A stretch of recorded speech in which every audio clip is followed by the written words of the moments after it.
Okay, so CLL is a rare disease, but when we say it's rare, the worldwide incidence is projected to be 1 and 5.5 per 100,000 people. If I relate that to Ireland, 10% of cancer diagnosed in Ireland is blood cancer, and out of that 10%, 40% is CLL. So it's the most common blood cancer. If I move the slide on. We do not know what causes CLL. Agent Orange, if any of you are ever on the forums, especially the American forums, you may see that Vietnam veterans diagnosed with CLL, and I think they've been compensated in America, so there's a connection there. No way to prevent CLL. Always worried when we see people on these social media about diet, so you'll avoid getting this and that. It's not true. You can not catch CLL from someone else. In some families, more than one blood relative has CLL, and we actually see that quite often. The CLL statistics is the most common adult leukemia in the Western world. I've stated already, average age of diagnosis is 72, but it may be found in any adult. My wife was diagnosed age 39, and when we network with other patients, we find an awful lot of young patients with CLL. So I'd love to see the statistics on that. I think that's changing too, maybe with earlier diagnosis. It's more common in men than women. I think that 60% of patients diagnosed with CLL are men. 40% are women. I think that, would I be right in thinking, am I jumping 1% is less than 50 years of age, 1%? No, I think it's higher than that. I think it's getting more common. I mean, people in their 20s are now being diagnosed with CLL. So something is changing, but the average age now is 70, 71. It hasn't really moved that much. Yeah. It's higher in Ashkenazi Jews. It's lower in African and especially Asian. CLL is a heterogeneous, as we explained about that no two CLL patients are the same. Every CLL patient has a profile, and one of the problems with advocacy is that the CLL patients don't know they have that profile depending on what country they're in, and they've accessed the tests.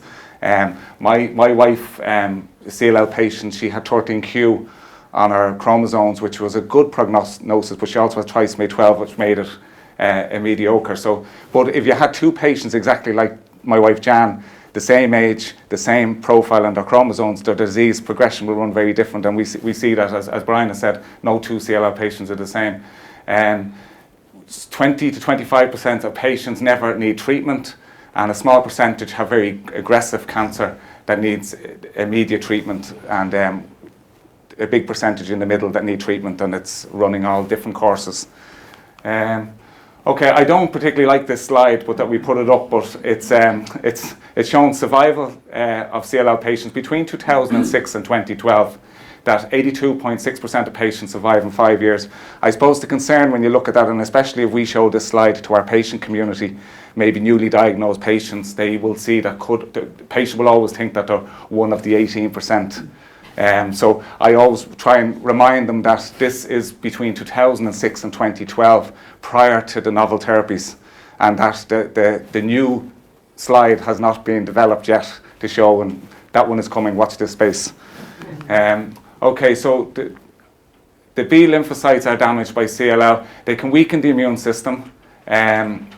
We know that they weaken the immune system because, as Lorna has stated earlier on, the CLL cells, as they're growing, they're immature cells. They don't die. They keep growing in number, and they crowd out the bone marrow. If they crowd out the bone marrow, your other cells cannot develop. So patients become anemic, their immune system becomes weak, and then they get repeated infections. They collect in large numbers, as Lorna said, in the lymph glands. They build up in organs, especially the spleen. They cause lymph nodes to swell. They crowd out healthy blood cells, which cause cytopenias. You can see that that's probably good. It shows you the normal cells, and then the leukemia cells crowding out, so it can cause problems for the patients. Symptoms for flu-like symptoms: fever, sweats, and body aches. I'm sorry for reading the slide, but it's probably a bit easier for me to. The symptoms from low red blood cells: shortness of breath, fatigue, weakness, lack of energy. All patients have different symptoms. That my wife needed treatment, but she never had night sweats, so that's always kind of been a difficult. There's a certain amount of things that happen to a CLL patient that means that they need treatment, but not all CLL patients will have them symptoms, you know. The B symptoms: loss of appetite, unexplained weight loss, night sweats, and profound fatigue independent of anemia. And actually fatigue is a big problem you'll hear that an awful lot, especially from the patient community. And it's not fatigue like a normal person after doing a day's work. I remember, I'm sorry to relate it back to my wife, with a personal story, but she couldn't get from the couch and bring the children to school. For the 3 years, she diagnosed in 2011, and for the 3 years that she was diagnosed, was really, really sick.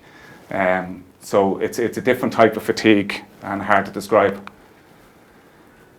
And then remember, most patients have no symptoms when diagnosed. When am I moving to Brian? Soon. Okay, that's a no pressure. Okay, I suppose actually what you'll hear an awful lot is CLL patients, when they come to our information days, they have been diagnosed because they were at hospital for another reason, or they went to the GP just for a blood test.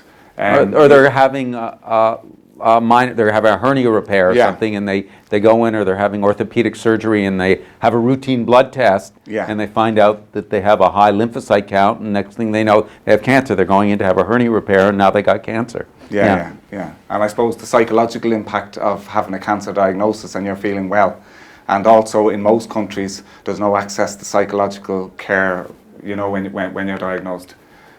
The chromosomes, and I'm going to hand this one over to Brian. All right.